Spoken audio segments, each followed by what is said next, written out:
प्रिय विद्यार्थियों, online classes में आपका पुनः स्वागत है। और ये जो क्लास है आपकी वो बीएससी सेकेंड ईयर फिजिक्स की पेपर 3 इलेक्ट्रॉनिक्स की वीडियो लेक्चर नंबर 16 है। ठीक है, तो आइए स्टार्ट करते हैं इसको स्टार्ट करने से पहले हम ये देख लेते हैं कि इसके हमने 15 नंबर वीडियो लेक्चर में हमने क्या स्टडी किया था। उसमें हम जहाँ तक मुझे पता है और आपके पास वीडियो होगा तो आपने देखा होगा, उसमें निवेशी और जो चतुर टर्मिनल जो जालक होता है उसके निवेशी और निर्गत प्रतिबाधा को हम ज्ञात कर रहे थे, है ना। कौन कौन सी निवेशी प्रतिबाधा और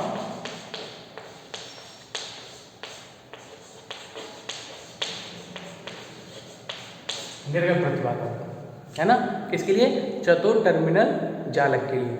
और ये वाली जो प्रतिबाधा है ये हमने इसको स्टडी कर लिया था। ठीक है, तो अब हम नेक्स्ट इसको देखेंगे कि निर्गत प्रतिबाधा क्या होती है। ठीक है, तो आइए स्टार्ट करते हैं कि चतुर टर्मिनल जालक की आउटपुट इम्पीडेंस या निर्गत प्रतिबाधा।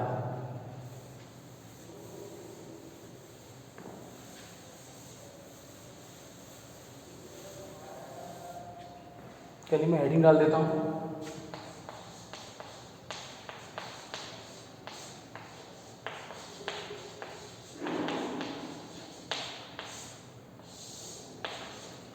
निर्गत प्रतिबाधा के लिए। ठीक है, तो इसको देख के जरा क्या है इसमें। पहले एक चित्र बना लेते हैं इसमें।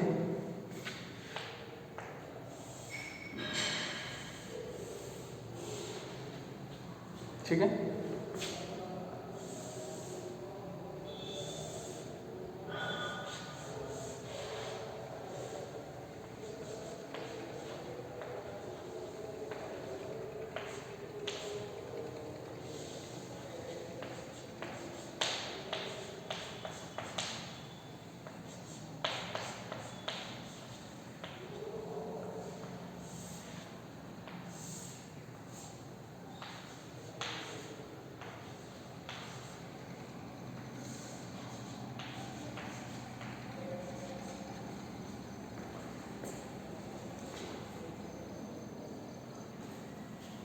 देखिए जाइए।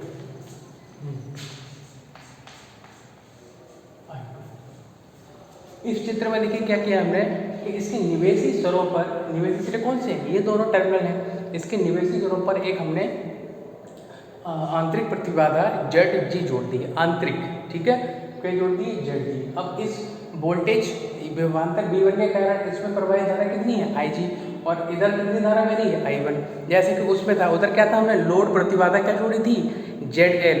और उसमें प्रवाहित धारा कितनी थी? IL। इससे पहले जो हमने पढ़ी थी निवेशी प्रतिबाधा, उसमें इसी प्रकार का डायग्राम बना था, बस इसको हमने यहाँ से उठा के कहाँ लगाया था? वहाँ। और इसका नाम वहाँ क्या हो गया था? ZL, लोड प्रतिबाधा। और यहाँ पर इसका नाम क्या है? आंतरिक प्रतिबाधा। ठीक है, तो अब बाकी V1 और I1 आपको पता है, निवेशी वोल्टा, निवेशी धारा, इधर निर्गत वोल्टा और ये निर्गत धारा है। ठीक है, तो चलिए स्टार्ट करते हैं। चित्र समझ में आ गया आपके? तो चित्र से स्पष्ट है। निर्गत प्रतिबाधा का फॉर्मूला क्या हो जाएगा? निर्गत प्रतिबाधा का जो फॉर्मूला होगा वो क्या, निवेशी का क्या होता है? V1 बटे I1। तो निर्गत का क्या हो जाएगा? V2 बटे I2। ठीक है, तो निर्गत प्रतिबाधा के लिए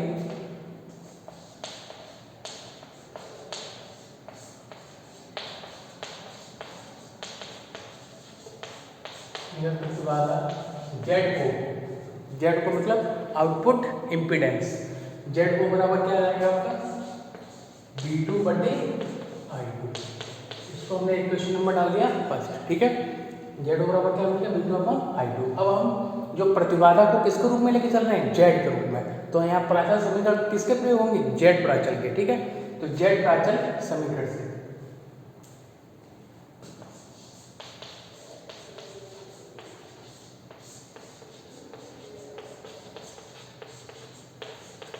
V2 वाला लेके चलिए। दो होते हैं V1 और V2 में, तो पहले कौन सा लिख रहे हैं? V2 वाला। ठीक है, तो V2 बराबर क्या होता है आपको पता होगा?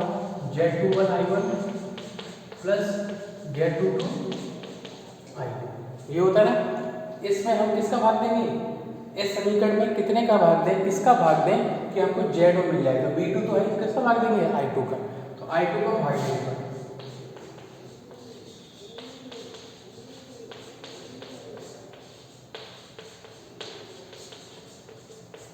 I2 का भाग देने पर, तो I2 का भाग दे देंगे, क्या मिल जाएगा, V2 अपॉन I2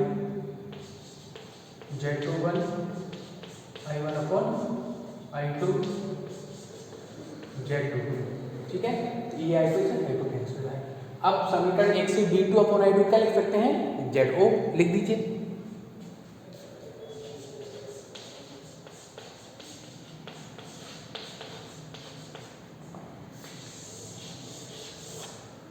समीकरण 1 से देखिए क्या आ जाएगा, Z O बराबर Z21 I1 upon I2 plus Z22, ठीक है, प्लस Z22, ये आ गया। इसको डाल दीजिए समीकरण नंबर 1 हो गया, इसको डाल दीजिए 2, ठीक है। हाँ, अब देखिए तो वहाँ पर हमने इसके बाद इतना प्रोसेस करने के बाद हमने वहाँ पर लोड प्रतिबाधा का यूज़ किया था। अब लेकिन यहाँ लोड प्रतिबाधा तो है नहीं, कौन सी प्रतिबाधा है यहाँ पर, यहाँ पे है आपकी आंतरिक प्रतिबाधा है। तो आंतरिक प्रतिबाधा है ZG।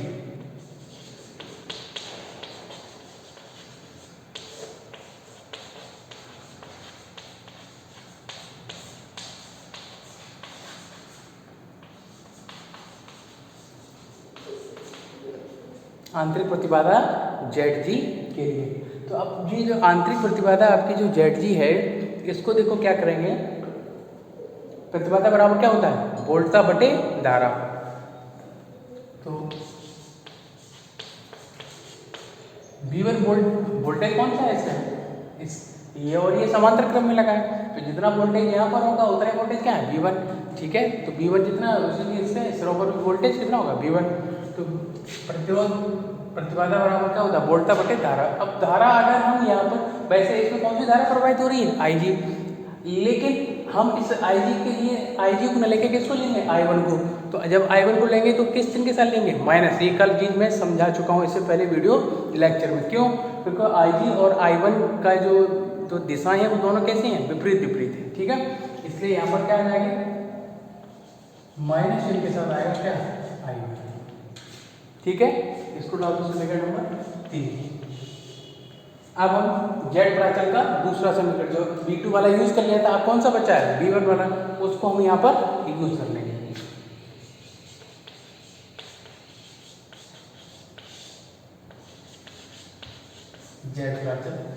जेड प्राचल समीकरण,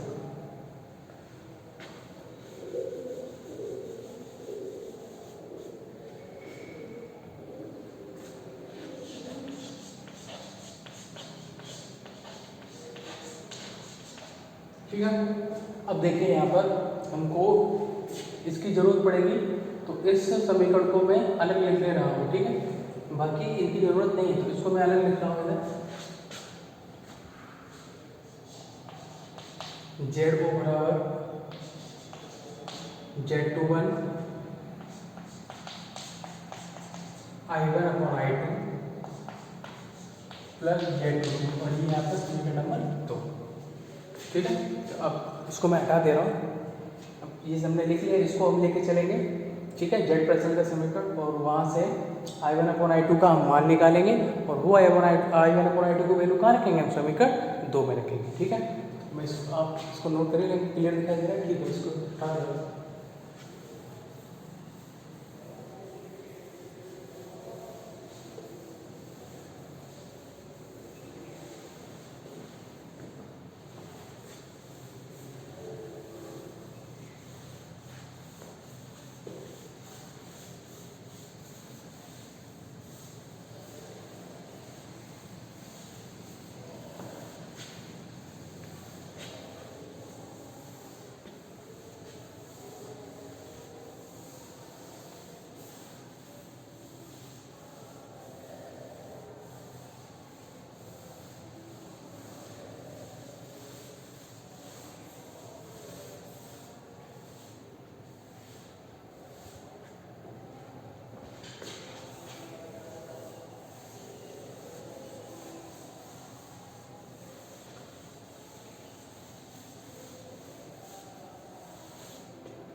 चलिए देखिए,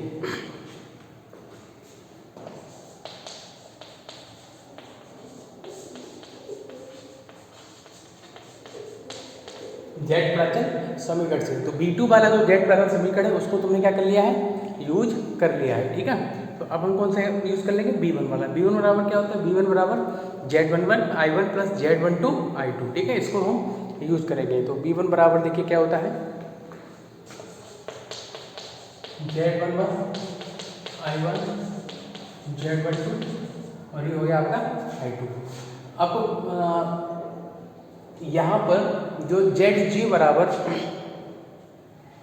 जो आपका इक्वेशन था ZG बराबर क्या मिला था आपको, -B1 upon I1। Equation number शायद वो था आपका थर्ड, ठीक है। जब ये 2 है तो वो आपका थर्ड ही होगा, है ना। थर्ड कौन सा समीकरण था, ZG बराबर -B1 अपॉन I1, ठीक है। इक्वेशन नंबर कौन सा आपका ये, चलिए अब इसमें क्या करेंगे, कितने का भाग देंगे, I1 का भाग देंगे।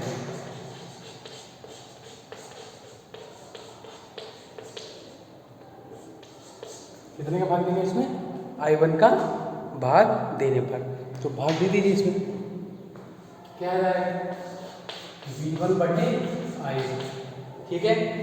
इधर क्या जाएगा, Z11, इधर क्या है Z12 I2 अपॉन I1। अब ये जो V1 अपॉन I1 है इसको हम समीकरण 3 ही था, समीकरण 3 के अनुसार क्या लिख सकते हैं, -ZG। तो देखिए समीकरण 3 से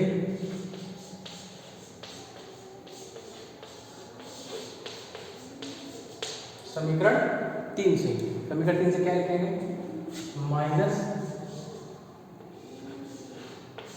-ZG बराबर Z11 प्लस बाकी जैसा है, बाकी ये जैसा है वैसा ही क्या कर देंगे, इसको कॉपी कर देंगे, ठीक है। तो Z12 I2 अपॉन I1, ठीक है। अब यहाँ से पहले I2 अपॉन I1 का मान निकालेंगे।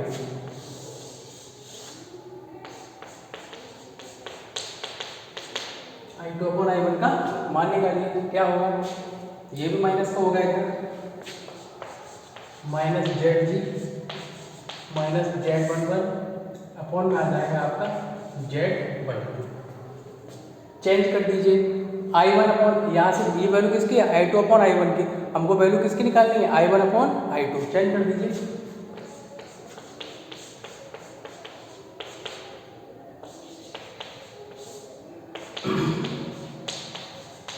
Z12, ठीक है। अब सीधा सा है कि यह जो मान है वो कहाँ रखेंगे, हम समीकरण नंबर 2 में रख देंगे।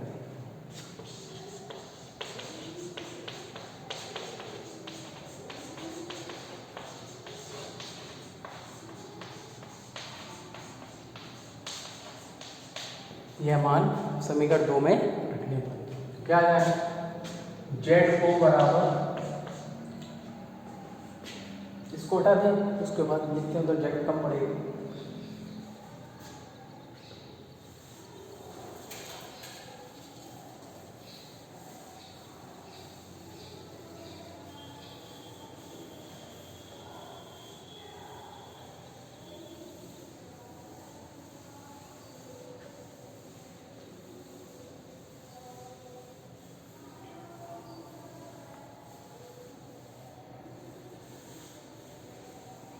चलिए देखिए,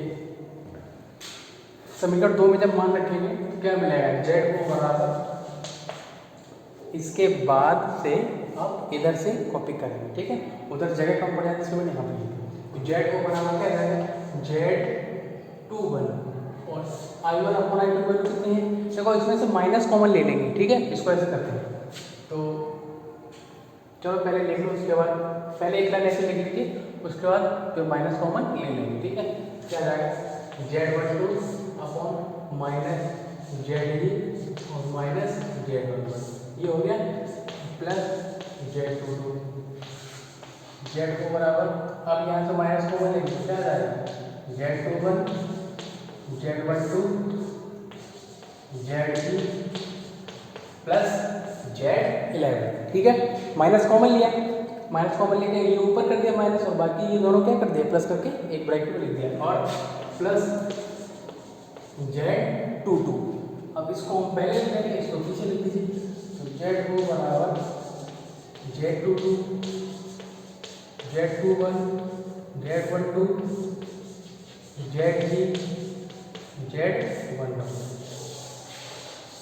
उपरोक्त समीकरण चतुर टर्मिनल जालक 4 टर्मिनल नेटवर्क की निर्गत प्रतिबाधा के समीकरण को व्यक्त करता है। ये हम इसमें लिख लेंगे, ठीक है। देख लीजिए इसको। अब मैं इधर लिख दे रहा हूँ कि इसके बाद में लिखना क्या है।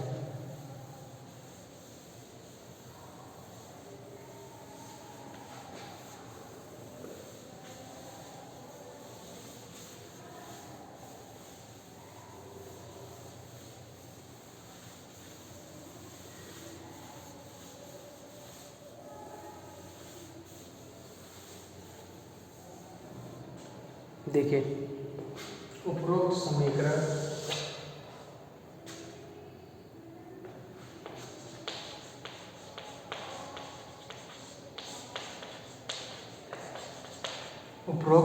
समीकरण चतुर टर्मिनल जालक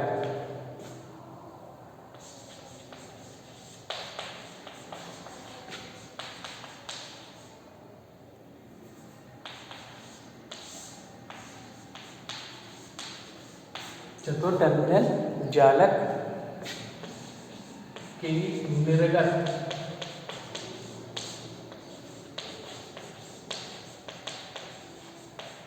प्रतिबाधा को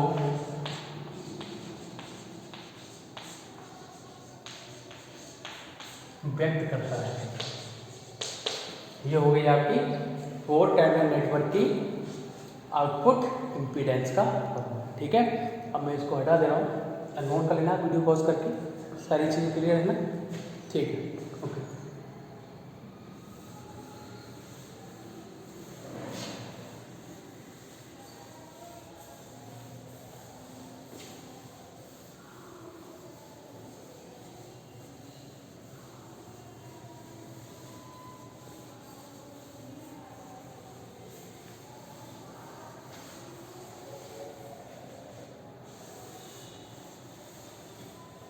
अब देखिए जरा इसमें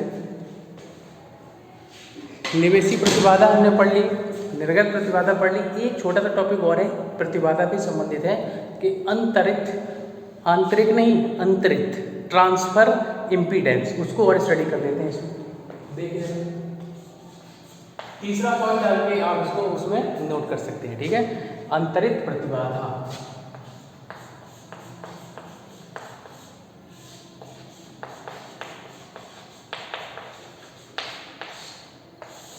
अंतरित प्रतिबाधा ट्रांसफर इम्पीडेंस।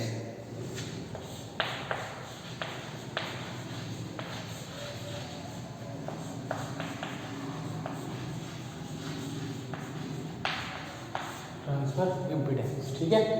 ये आपका, चलिए स्टार्ट करते हैं कि क्या होगा। इसमें कोई डायग्राम नहीं है, जेड ट्रांसफर के समीकरण।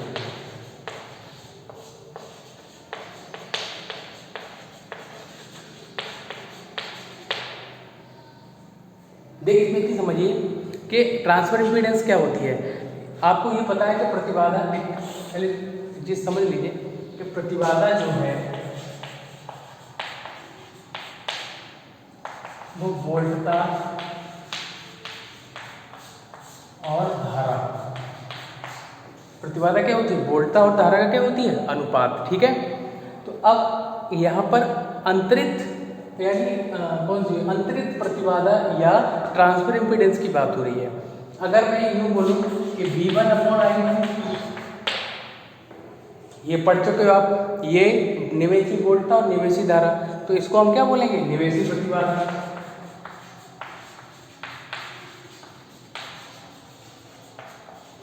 ठीक है। V2/I2 कौन सी प्रतिबाधा बोलोगे, अभी पढ़ा है आपने इससे पहले जस्ट, तो वो क्या हो जाएगी आपकी निर्गत प्रतिबाधा।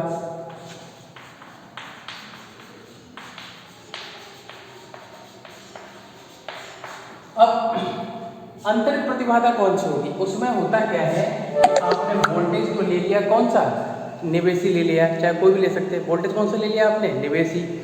और जो धारा, अगर वोल्टेज आपने निवेशी लिया है तो धारा कौन सी लेनी पड़ेगी आपको, निर्गत। कौन सी लेनी पड़ेगी, निर्गत, ठीक है। और अगर आपने वोल्टेज ले लिया है, वोल्टेज ले लिया आपने V2, निर्गत वोल्टेज ले लिया, तो धारा कौन सी लेनी पड़ेगी आपको, I1, ठीक है। तो ये जो अनुपात रहता है उसे हम क्या कहते हैं, अंतरित प्रतिबाधा कहते हैं, ट्रांसफर इम्पीडेंस, ठीक है, ये ध्यान रखिए।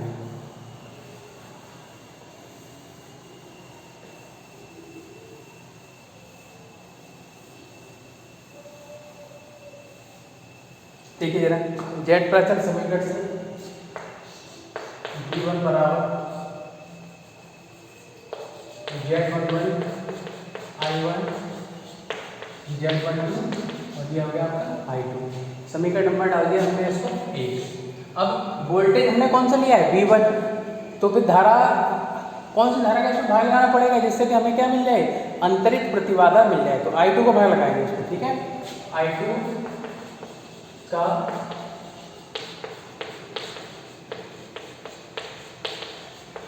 भाग देने पर, किसका भाग देंगे, I2 का भाग देने पर, I2 का भाग दे दीजिए, क्या मिलेगा आपको, V1 बटे I2 बराबर Z11 I1 upon I2 plus Z12, ये आ गया। अब I1 अपॉन I2 का हम निवेशी, क्योंकि वोल्टेज हमने कौन सा लिया है, निवेशी वोल्टेज लिया है, तो फिर हम यहाँ निवेशी प्रतिबाधा में जो I1 अपॉन I2 का जो मान आया था, किसका मान आया था, I1 अपॉन, इसको समीकरण डाल देंगे 2। तो निवेशी प्रतिबाधा के लिए हम इसको देखेंगे, यहाँ से इधर देखेंगे,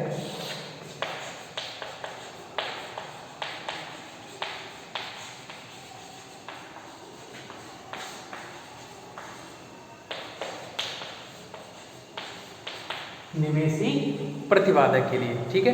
तो निवेशी प्रतिबाधा के लिए हमने I1 अपॉन I2 का क्या निकाला था, मान ज्ञात किया था, ठीक है। तो उसका मान क्या था, देखो जरा, उसका मान हम यहाँ पर क्या कर लेंगे, इसमें यूज कर लेंगे, ठीक है। तो क्या था, minus ZL minus Z22 minus ZL और माइनस Z22 और बटे क्या था आपका Z21, किसकी वैल्यू थी आपकी, माइनस ZL माइनस Z22 और Z21 अपॉन, और ये वैल्यू किसकी थी आपकी, I1 अपॉन I2, किसकी वैल्यू थी आपकी, I1 अपॉन I2 की वैल्यू थी, ठीक है। अब ये जो वैल्यू है, ये समीकरण कहाँ रखते हैं, 2 में, वो मान दिखा रहा है आपको, यहाँ लिख दे रहा हूँ, यह मान समीकरण 2 में रखना है, यह मान समीकरण 2 में रख दीजिए वैल्यू। देखो इसको मैं हटा दे रहा हूँ,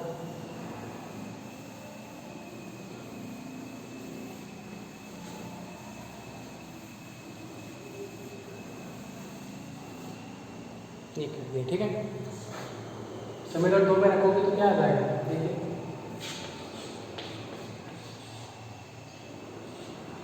V2 कहाँ से आ गया, I2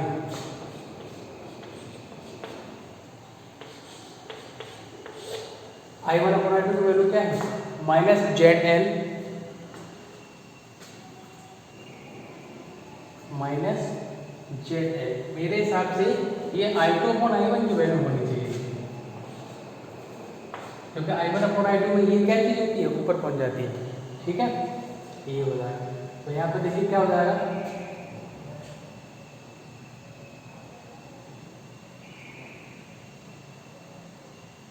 ठीक है, देखना, जहाँ तक मुझे याद है कि शायद यही वैल्यू होती है I2 अपॉन I1। अगर आपको चेंज हो ना तो केवल आपको पलट रख देनी, और कुछ नहीं इसमें करना है, ठीक है। आगे कोई ज़्यादा सॉल्व नहीं, केवल वैल्यूज में रखनी है। तो देखो क्या होती है वैल्यूज की, अब I1 अपॉन I2 की वैल्यू क्या हो जाएगी, अगर ये वैल्यू इसकी होती है तो I1 अपॉन I2 की वैल्यू क्या हो जाएगी, ये ऊपर चला जाएगा और ये नीचे आ जाएगा, ठीक है। इसको कर दीजिए, तो क्या रहेगा, Z21 upon minus ZL minus Z22, ठीक है, प्लस Z12। अब इसको हटा दीजिए।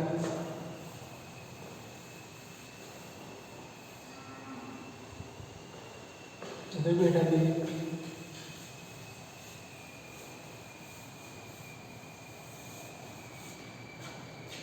अब देखिए बस इसको क्या सॉल्व करना है। यहाँ इसको पहले लिख लीजिए V1I2 बराबर, इसको लिख लेंगे पहले Z12 और इधर ये माइनस कॉमन ले लेंगे इसमें से, तो देखो क्या आ जाएगा माइनस Z11 Z21 और ZL प्लस Z22।